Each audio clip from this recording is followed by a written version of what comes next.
মানে আসলে বিশ্বাস কারে করব?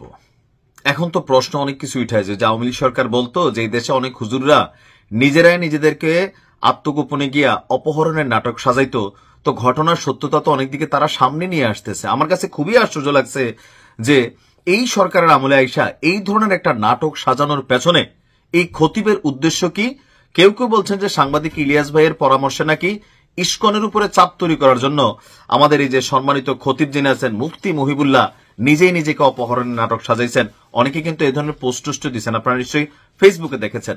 এখন আসলে তিনি এখন যে বক্তব্য দিচ্ছেন, ওনার বক্তব্য শুনে আমার নিজের কাছে আশ্চর্য লাগতেছে এগুলো কি ওনার নিজের মুখের কথা নাকি কোনো প্রেসার থেকে উনি এই কথাগুলো বলতেছেন। আপনি পুরো ঘটনা শুনলে আমি বলতেছি যে কিভাবে নিজেকে নিজে অপহরণের নাটক সাজাইলেন।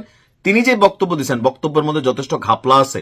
এখানে ভালো করে ঘাইটা দেখতে হবে যে এই ঘটনার পেছনে আসলে কি, নয়তো কি হবে জানেন, ওই যে অতীতে যারা গুম হয়েছে তাদের গুম নিয়েও কিন্তু প্রশ্ন উঠবে। গাজীপুরের টঙ্গী পূর্ব থানা এলাকার টিএনটি বাজার জামে মসজিদের খতিব মুফতি মহিবুল্লাহ গেল 3 থেকে 4 দিন যাবত নিখোঁজ। দিন শেষে তাকে পাওয়া গেল কোথায়? পঞ্চগড়ে। প্রথমে তিনি একটা বক্তব্য দিলেন যে 5 জন লোক মুখোশধারী আইসা তাকে গাড়িতে তুলে নিয়ে করছে। এবার তিনি দিচ্ছেন ঘটনার বর্ণনা ভিন্নভাবে। তিনি বলছেন যে আমি হাঁটতে গেছি, ওনার কি অপহরণ করা নাই, উনি নিজে নিজে নাকি এগুলা করছে। তো কি করছে? উনি হাঁটতে গেছেন। আচ্ছা, হাঁটতে যাওয়ার পর ওনার মাথায় হঠাৎ করে আসছে যে আমি চলতে থাকি যাই। ভাই উনি কি পাগল? আচ্ছা, তারপরে যাইতে যাইতে কোন দিকে যাবেন নিজে ডিসিশন না নিয়ে তিনি হাঁটা শুরু করছেন। যেহেতু একদম খতিব, তিনি নিশ্চয়ই নেশা করেন না, তাই না? কথাগুলা কিন্তু থাকে না যে পাগল নেশাকুর মানুষ যেরকম বলে, এটার কোনো ব্যাখ্যা বিশ্লেষণ আমাদের বোধগম্য না। এরপরে কি এক পর্যায়ে তিনি হাঁটতে হাঁটতে একটা অটো পান। তো অটোতে তিনি উঠে যান। সেই অটো থেকে তিনি মীরের বাজার নামার পর ওনার মাথার মধ্যে হঠাৎ করে খেয়াল আসে যে তিনি জয়দেবপুরে যাবেন। তো সিএনজি দিয়ে তিনি সোজা জয়দেবপুর চলে গেলেন।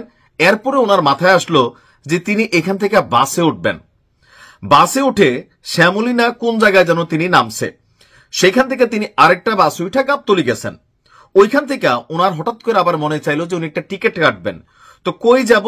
হঠাৎ করে ওনার মাথায় খেয়াল আসলো উনি পঞ্চগড় যাবেন। তো পঞ্চগড় তিনি চলে গেলেন। গভীর রাত পঞ্চগড় গিয়ে নামছেন। নামার পরে তিনি আবার হাঁটতেছিলেন।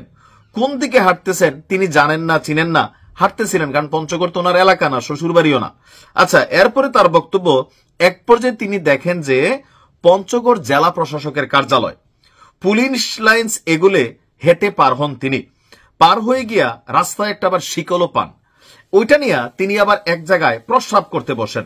প্রস্রাব করার পর প্রস্রাব তার পায়জামায় লাগা যায়, এরপরে জামায়ও লাগা যায়। সেখানে তিনি জামা খুইলা ফালাই দিলেন, পায়জামাও খুইলা ফালাই দিলেন। ভাই তিনি কিন্তু একজন খতিব, তার মানে কি ভিতরের জাঙ্গা পয়লা তিনি হাঁটতেছিলেন?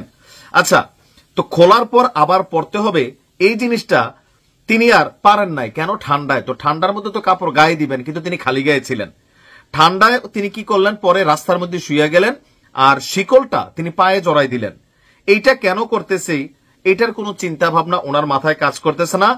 মাথায় খালি যা আসতেছে তা করতেছে। ওনারা কি কেউ জাদু তাবিজ টোনা বা এরকম কোনো কিছু করছে? এখন ওনারই পুরা বক্তব্য শুইনা কালের কণ্ঠের যে প্রতিবেদন, এই প্রতিবেদন নিয়ে আসলে আমাদের সন্দেহ লাগতেছে।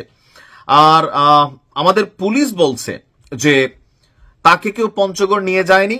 তদন্তযুক্ত পুলিশের এক শীর্ষ কর্মকর্তার বক্তব্য, নিজের পায়ে নিজেই শিকল লাগিয়ে শুয়েছিলেন আর এই সবকিছু তিনি পরিকল্পিতভাবে করেছেন।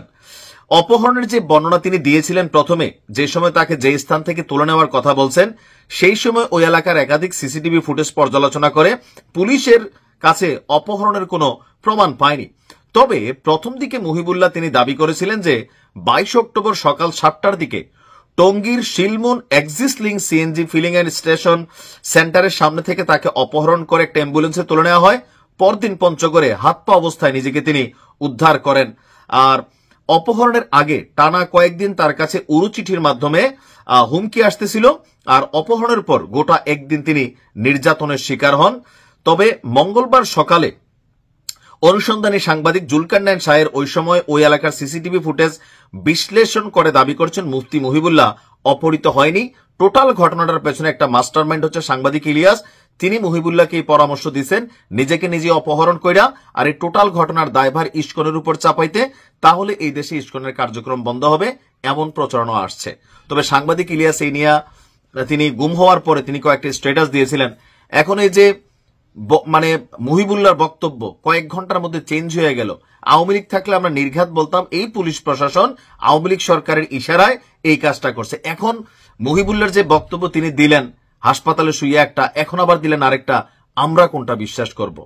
মহিবুল্লাহ যেভাবে বলছেন নিজেকে নিজে অপহরণ করছেন, পুরোটা ঘটনা শুনা কোন মাতাল গাঁজাখুর নেশাখুরের বক্তব্য ছাড়া তো এটার অন্য কিছু মনে হয় নাই। তার মানে ঘটনার পিছনে ঝোল আছে। আমরা প্রকৃত ঘটনা জানতে চাই। এখন তো ভাই এই দেশে গুম হওয়ার আর কোনো কারণ নাই। এখন এই দেশে পুলিশের ভয়ে মিথ্যা তথ্য দিবেন এটারও কারণ নাই।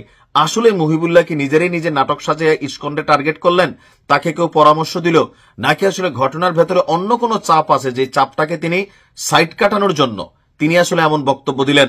নাকি প্রশাসন থেকে কোনো চাপ আসলো? প্রশাসন তাকে কেন চাপ দিবে? আজকের এই দিনে হুজুরদের যে পাওয়ার, এটা তো ভাই মাইনে নেওয়া যাচ্ছে না। আমরা টোটাল ঘটনাটা আরো ক্লিয়ার জানতে চাই। মহিবুল্লাহ উচিত তিনি গণমাধ্যমের সামনে সরাসরি কথা বলা, আরো স্পষ্ট জানা দরকার। ভালো থাকুন।